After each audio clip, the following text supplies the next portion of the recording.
Drew's next. Rod's one of our long distance speakers. He's come up from Victoria. I've wanted to get Rod to Sydney for many years to tell us about how they did things in Victoria. At one time he was involved with Field and Game, who had their own full-time employees, and I think he's a wealth of information. So take it away. I thought I'd talk a little bit about SIFA, about our organisation, what we do and what some of the things we've been doing. We've only been going for 4 years. In that time we've been on a steep learning curve. I think anyone who's involved in politics will understand you're continually on a steep learning curve because nothing stays the same. SIFA was formed in 2015. It was formed by the 5 major wholesalers in Australia, being Beretta, Naya, OSA, Ray Trade and Winchester. It was long overdue. In fact, before they were formed, most of the advocacy in Australia for shooting sports has been carried by recreational organisations and by volunteers. And it just seemed wrong that the industry that makes money out of selling firearms was not doing any heavy lifting at all in the advocacy space. So it was very important that they form. I wasn't around when they started, and it was rather funny. These 5 organisations had never been in the same room at the same time, and they were fierce competitors, in the commercial world, and probably had a fair degree of hate for each other.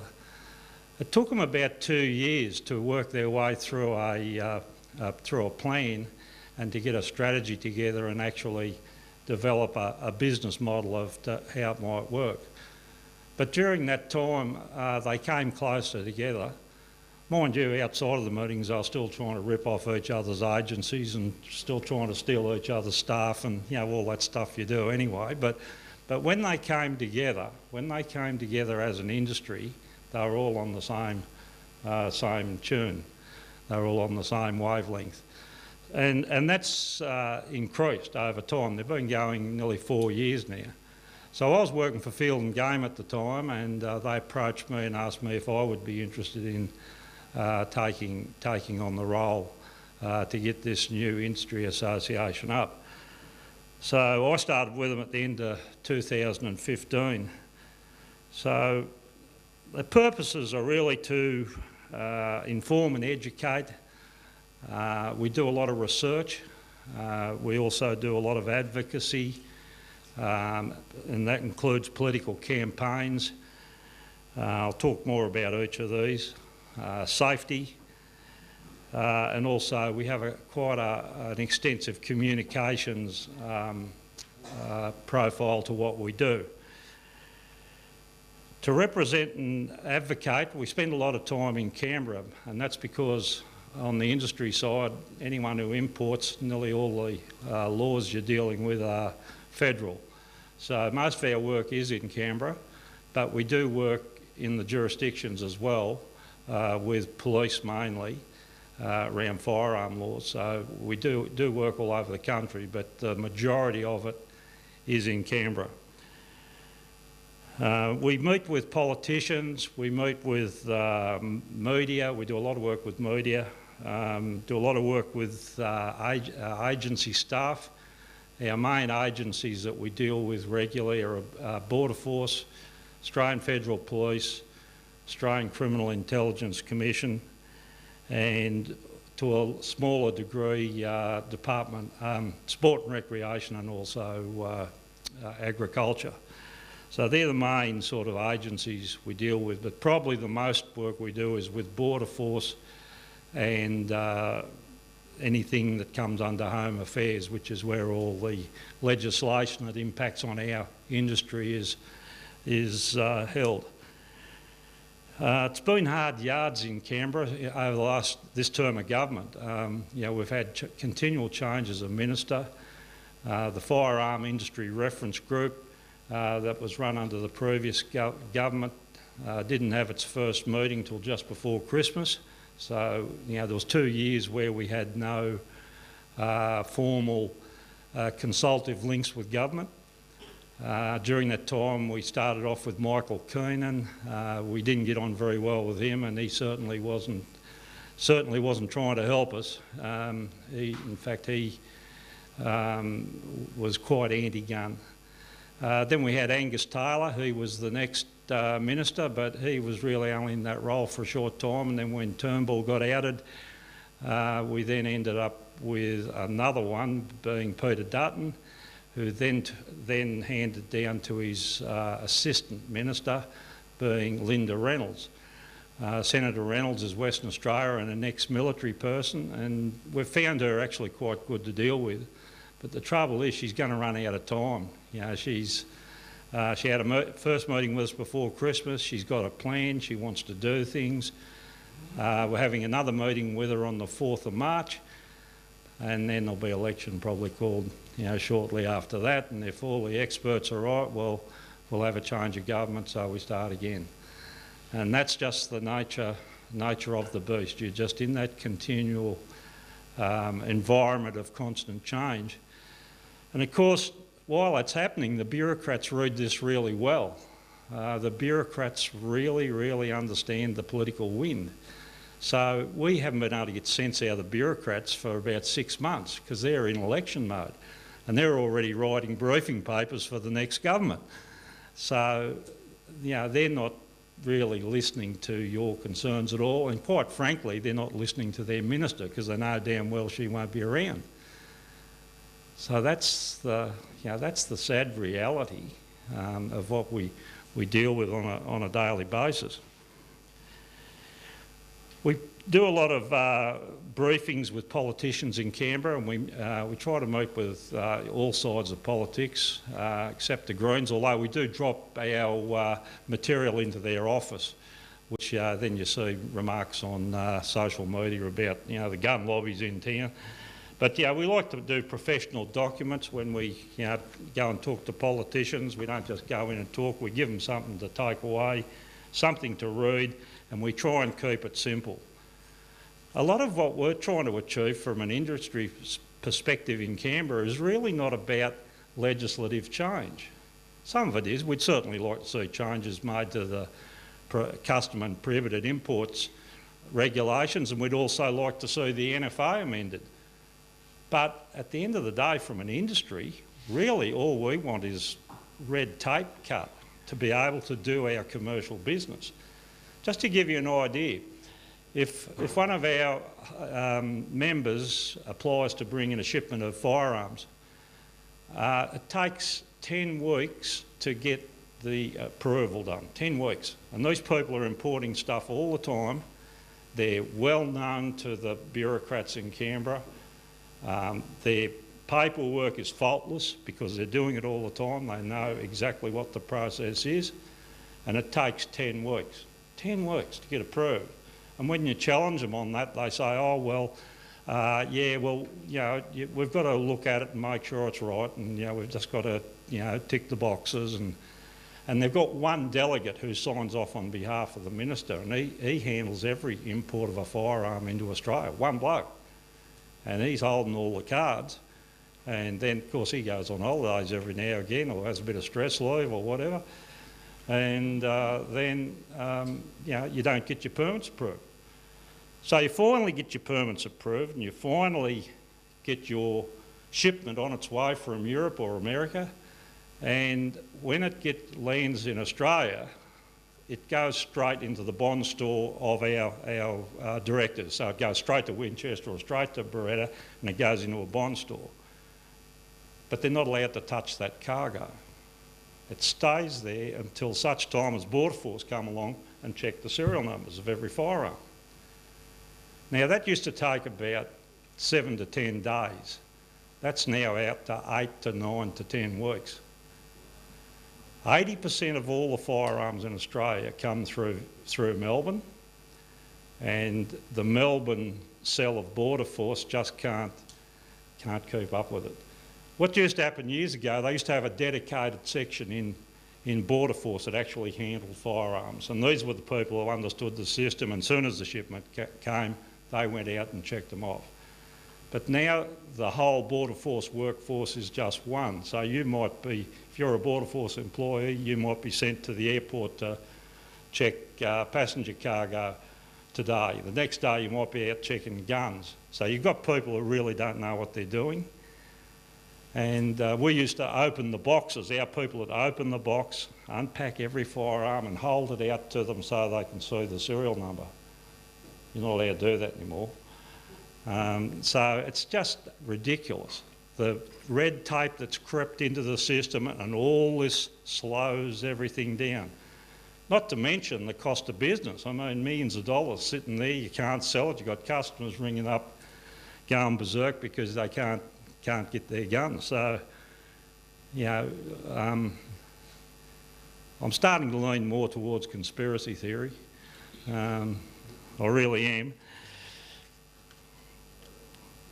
We also are represented on a number of government committees. Well, I mentioned the FIRG in Canberra, and like I said, we're having a meeting there next week. And it's interesting to note that one of Linda Reynolds' initiatives has been to hold separate meetings with gun control and all the anti-groups. So they've actually got their government committee.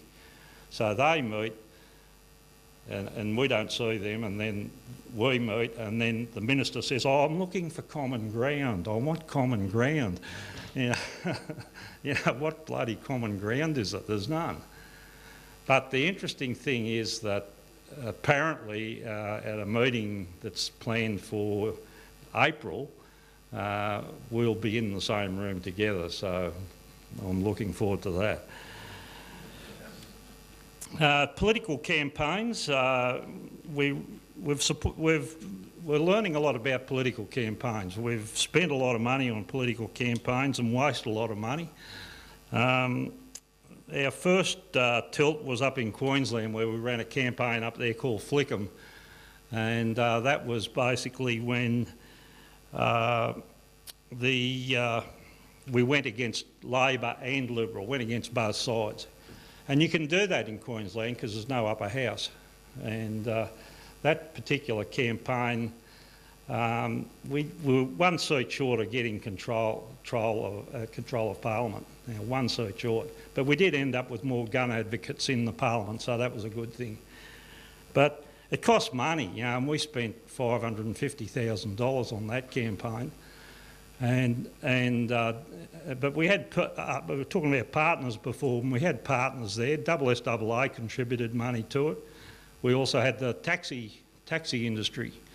You know, they were on the receiving end of all the new laws that have come since Uber arrived, and their businesses have been devalued overnight.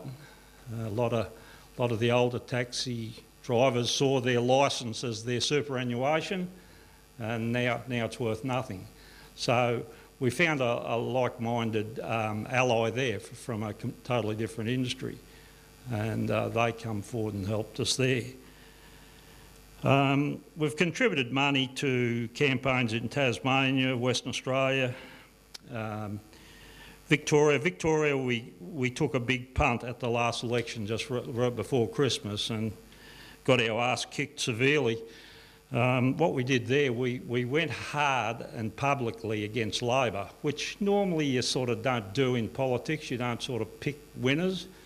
We actually knew that Labor was likely to win the election, but we took the view, because we weren't getting any consultation with government. They wouldn't sit down with us. The ministers wouldn't meet with us.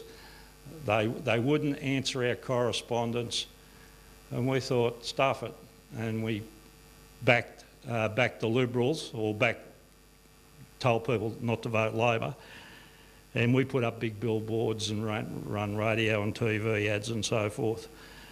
The end result of that was, of course, Labor got back in with an increased majority. And of course I had a lot of the apparatchiks out of Labor ringing me up that Monday morning after the election to tell me that I got it wrong and I will be severely spanked. So You know, that's what they're like. You know, they said, oh, well, you've put us in an awkward position now. Oh, you know, we're going to spank you, and yeah, you know, it's all bad.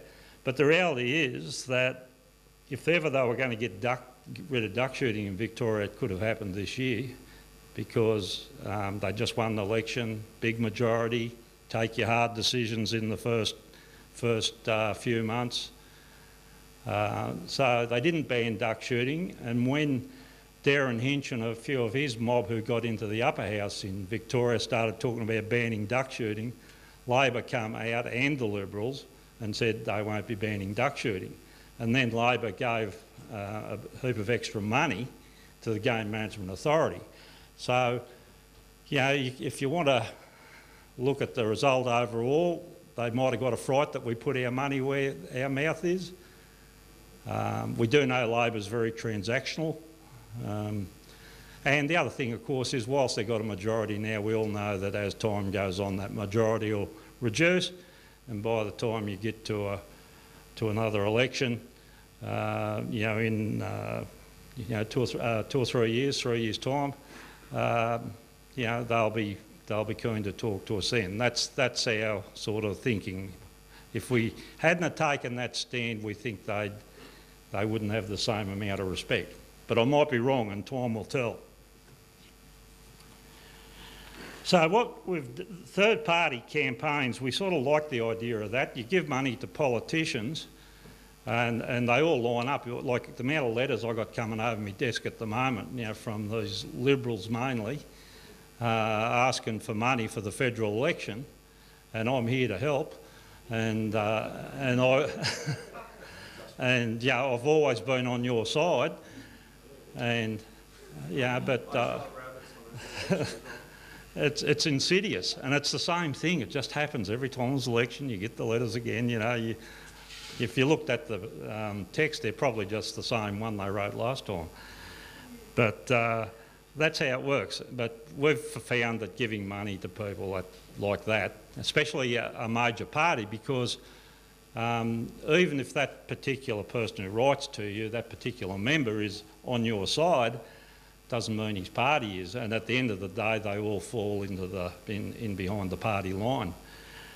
So you can give money to independents and people who, or people who've built a party that's particularly around your issues. One of the issues that's a big in the research, we find that there's a real paucity of data, and I think every one of us in this room would have seen newspaper articles or social media that says things like, you know, Port Arthur, the NFA's reduced gun violence in Australia. We've seen things like, you know, thefts of firearms are growing right across Australia. We're seeing that the number of licensed firearm owners involved in crime is growing. Every time you see one of these and you challenge it, no one can actually give you any evidence. There is no evidence. It's fake news. It's bullshit. So we find that is a real issue, because you go to the police in the jurisdictions and try and get data. They actually haven't got it. We did one in Victoria which was interesting. This was about 2 years ago. We were part of a ministerial group down there, and we said to the minister, we want some real data on what this level of firearm thefts is in Victoria, because a senior police officer in one of the regions had come out and put out some media saying that you know, it was on the increase and licensed firearms were irresponsible and they weren't storing their guns properly, blah, blah, blah. Anyway, we asked for the data to support this, and all we got was a spreadsheet with one line.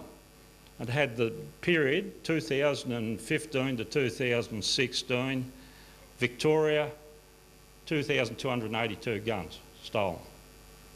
Nothing else.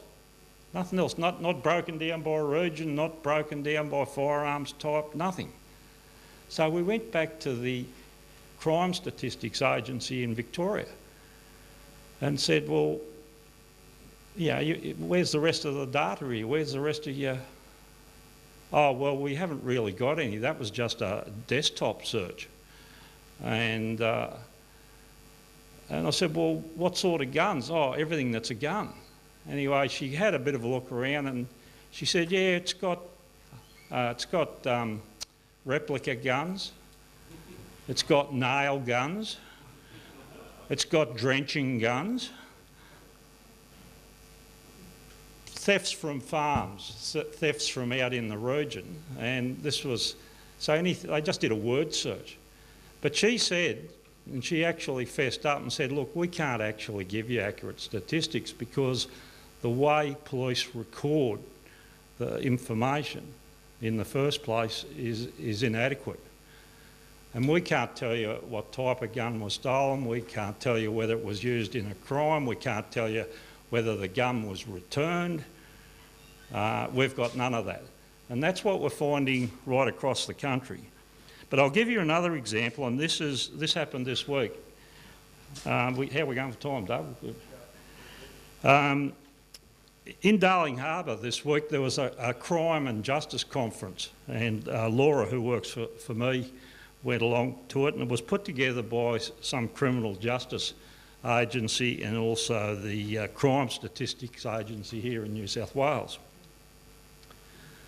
There was a woman there who gave a presentation on her PhD, which was about number of intimate partner crimes involving a gun.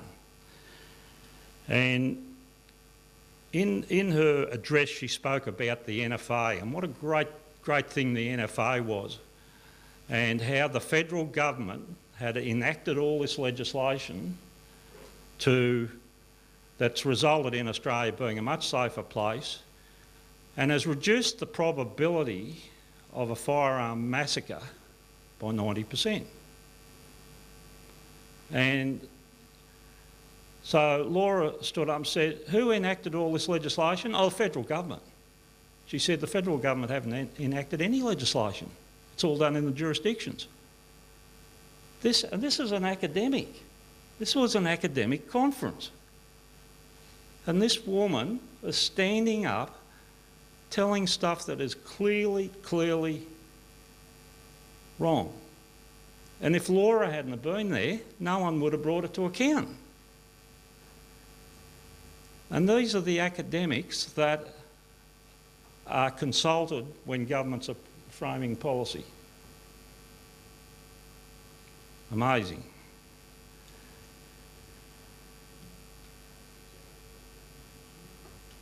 Other research we do polling. We do polling of the electorate before elections, or to find out what the general public thinks about a range of things. One we did, which was back before the Queensland election, but we did it down the east coast of Australia. We polled the people of voting age, Australian population, and as Robert Borzak said there before, only 4% of voters in Australia are actually licensed firearm owners.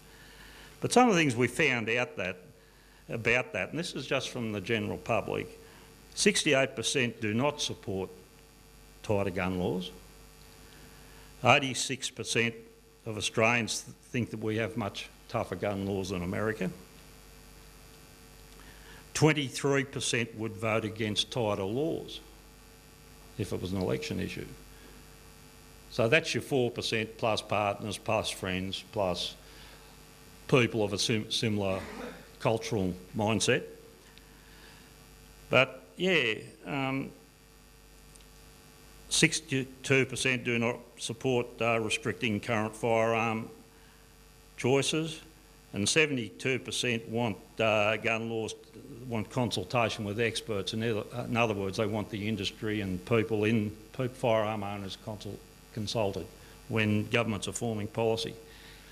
If you'd asked me about that before that bit of polling, I wouldn't have agreed that was quite encouraging to see that. So it just shows you that the public at large aren't as, shall we say, stupid as perhaps politicians might think they are.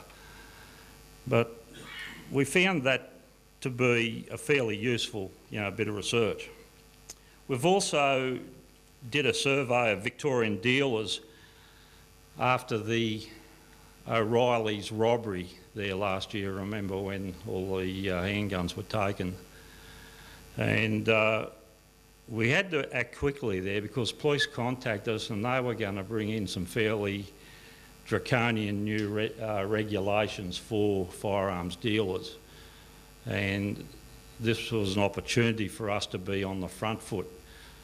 So we did a survey of the dealer network in Victoria to understand just what the level of their security was in their premises and how often they actually review it, and to really understand just what security they had. And the results we got were really encouraging. The people were continually reviewing and updating. They understood the importance of having their premises as secure as they could be. And this came off the back of some research from America which showed that in America most robberies for firearms now occur during daylight hours in gun shops.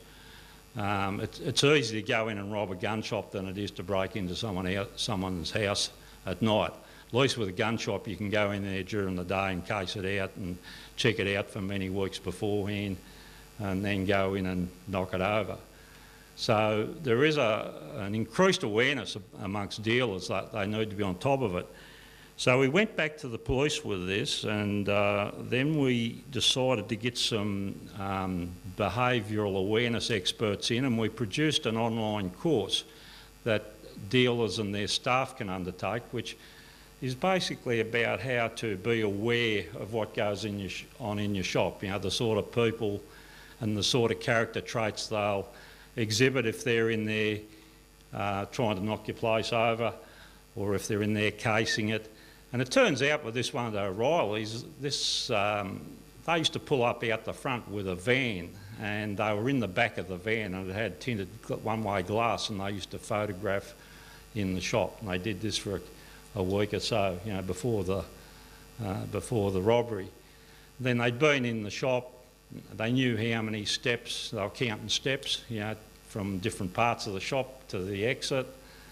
They knew the place inside out. So we produced this training program, and we're just about to roll that out to the dealer network shortly, and dealers and their staff will be able to do that online. But that's about, and the police were really happy with that. We involved the police in the production of that particular program. And we've now taken responsibility for something, and we're not sitting back waiting for them to hit us with legislation. So we're fairly happy with how that's gone. Safety, I talked about, that's another big issue for us, for our industry, for our people, our partners. When we talk about safety, we're talking about everything from the export process, with truckloads of guns coming into our businesses, to also sending guns out. Transport of firearms in Australia is getting more and more difficult by the day. We've been involved fairly heavily with Australia Post. As you know, they're going through a revisit of their regulations around firearms in the mail. You will be able to continue to post firearms, but it'll only be dealer to dealer. The general public cannot post a firearm. And it's been that way for a while actually, but we know a lot of people don't take too much notice of that. So transport, quite an issue for us. Safety, we also talk about safety testing of new firearms that come into the country. Border Force take the firearms out of a box and they hold them up to about knee high and they drop them on the butt. So if you get a new gun and it's damaged in any way, that'll be because of the rather archaic process they have for testing firearms in Border Force. And we're trying to get that changed at the moment. Communications. That's important. The language we use as an industry and as recreational organisations is really important. You'll never ever see us going out advocating for return of Cat C semi-automatics, which we'd love to have them back, but we'll never do it because we know the political climate's not right. Our job is to get in the room and get in front of politicians. Once we start talking about semi-automatics and having 30-round mags and all this sort of stuff, our credibility goes out the door, and then we can't get in the door. So, you know, I think people have got to be a little bit careful on social media, what they advocate for. You've got to, if you want to get in front of politicians, you want to be respected by the public at large, you've really got to consider the language and the words you use. We also, like anyone who's been involved in social media, you get the trolls out there and you get the abuse. We had one during the Victorian campaign which was directed at Laura, and I won't repeat what it was, but it was one of the worst I've seen. And anyway, we went to the police on this one, and this bloke's been charged now, and it looks like he could do 12 months in jail. And it turns out, we get quite critical of the judiciary from time to time because they don't actually do as much as they should. But apparently, this sort of thing, the judiciary really doesn't like it, and they go pretty hard. So, what I'm saying to you, if you're ever on the receiving end of any of that sort of stuff, take them on, because otherwise they just get away with it. On the legal side, we were involved with a couple of cases up in Queensland. One was on the Cat H for farmers. Farmers, being refused by police a Cat H licence. Then appealed to the Administrative Appeals Tribunal. We won there. And now that one, the cops have come back and they're now going to appeal that one to the court. And also we got 2 or 3 moderator ones in Queensland, same thing. They've been, like the police have said no, the appeals, they're going to appeals now. And you've got to do that, because once the police set that precedence on those things, you'll never get it. You'll never get it anywhere. So, how are we going for time, Doug? Okay. Well, just to finish up, I'd just like to say, look, the future is not easy, and we heard people here talk before about the way the others operate, and particularly Grant talking about that leadership in America. I know everybody who's an apparatchik in the Labor Party in Australia, they get sent over there to do the same thing for the left. You've got these big training and organisations in America that are teaching the Democrats and left-thinking people from all over the world how to do this stuff. And I think, Robert, you've sent some people over there too, is that right? Yeah. I went over there in 2014. Yeah. They have a whole array of courses over there. It's all mostly driven by politics, of course, but they really get down to the nitty-gritty. The most recent course I did was I went over in August with young Philip Despotowski, our state director, and we did a political fundraising course. And we sat there in that classroom, actually it was in Vienna for 5 days. Yeah. Pretty intensive, but I'll tell you what, it's a masterclass of detail.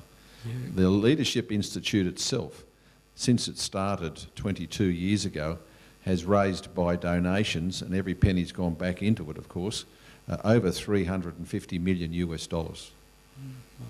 They've raised, and that's the way they do things. And they don't exist for any other reason other than to educate and teach the conservative way, the conservative side of politics, how to do politics, how to do fundraising, how to advocate, how to network. It goes on and on and on. If any of you have any interest at all in doing some of their courses, what Grant said earlier was right. We sent, I think, 5 of our people over to do, I don't even remember what the course was, but the major cost was just the airfares.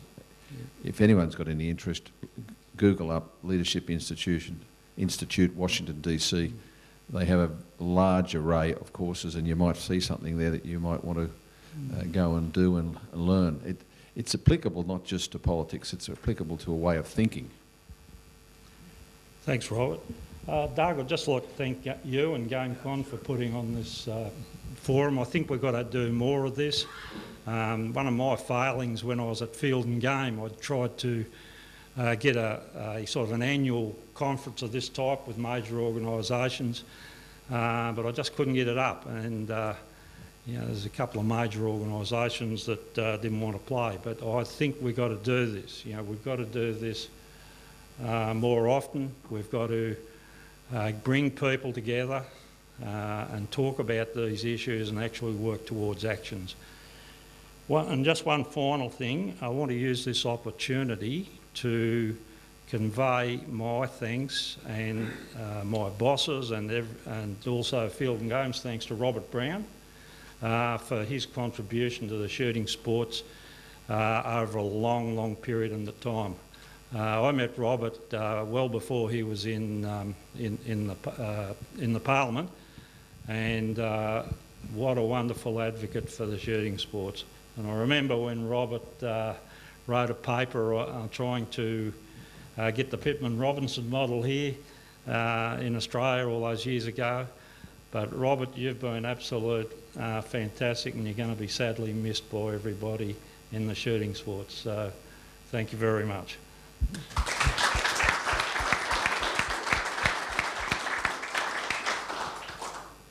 just had a question for you. Nice and loud, Doug. I just had a question about how you might give us a couple of tips on how we might head down the road of hiring full-time people. Yeah, and that's it. That really is it. The days of doing this with volunteers is gone. Volunteers can play a very important part and always will, particularly around election campaigns. But that's where you've got to bring people together. And even if you can only get enough resources to get someone part-time for a start, it's better to start small. Okay.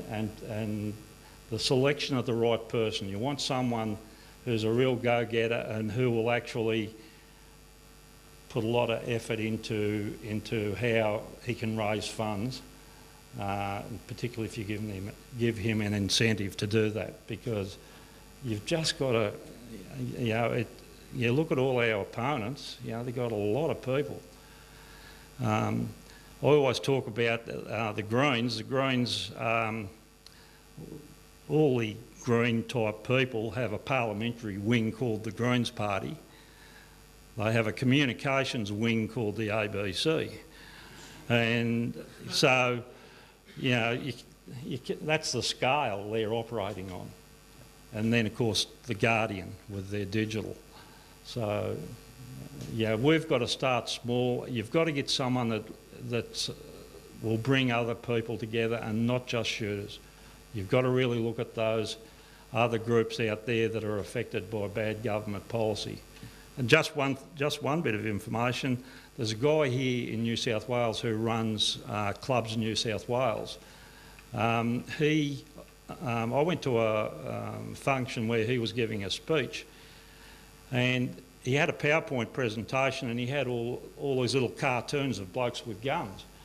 And I spoke to him afterwards and I said, what's the connection there? He said, I got them from the NRA. He said, I went and did training with the NRA on advocacy. So that was interesting. The guy in Clubs New South Wales is actually being trained in advocacy by the NRA. So I found that interesting. I've got a question, Dave. Yep. Thanks. Rod, in that first round that Grant put on, a couple of the conversations were around trying to attract other groups or get together with other groups. I guess that idea goes back 20 years. You tried to do that. Does SIFA or has SIFA made any formal approaches to other over-regulated industries such as the live cattle trade or people like that. If you haven't done that, are you proposing to do it? Is it within the remit of your board to allow you to do that? And the second part of that is, could that be used as a vehicle to help and assist the sort of thing that's trying to happen here, get in on the side, so to speak? In other words, if say Doug Shoup or Robert Brown approached the live cattle trade, piss off. But if SIFA, having got runs on the board, were to do it, that might be a way to start it going. So that's the question. Do you have a remit to do it? Yeah, I do, and we've the industries we've already spoken to and got relationships with some of the fishing people. I'm talking at a federal level, taxi association, transport associations, and also one of the poker machine, like gaming organisations. But that's only the tip of the iceberg. We haven't got to a lot of others. There are a lot of others out there, and that's, that's what we've got to do. But we are building those alliances, and over time,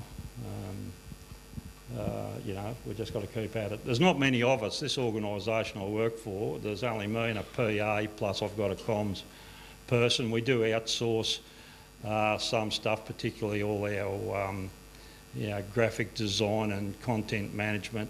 We outsource all that, all our social platforms. But mainly it's just three of us. So we're in our infancy too. And one of the things we're looking at the moment is we're looking at a new business model as to how we can incorporate other people from the shooting sports. Like, it's only those five wholesalers at the moment, and we're looking at how we bring others on board. There's been some interest from other organisations.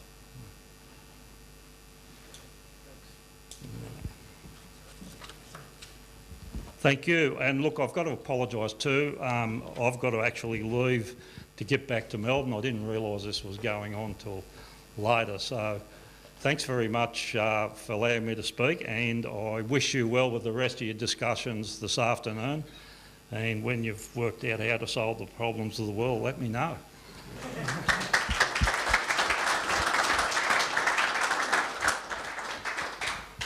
Thanks a lot, Rod Drew.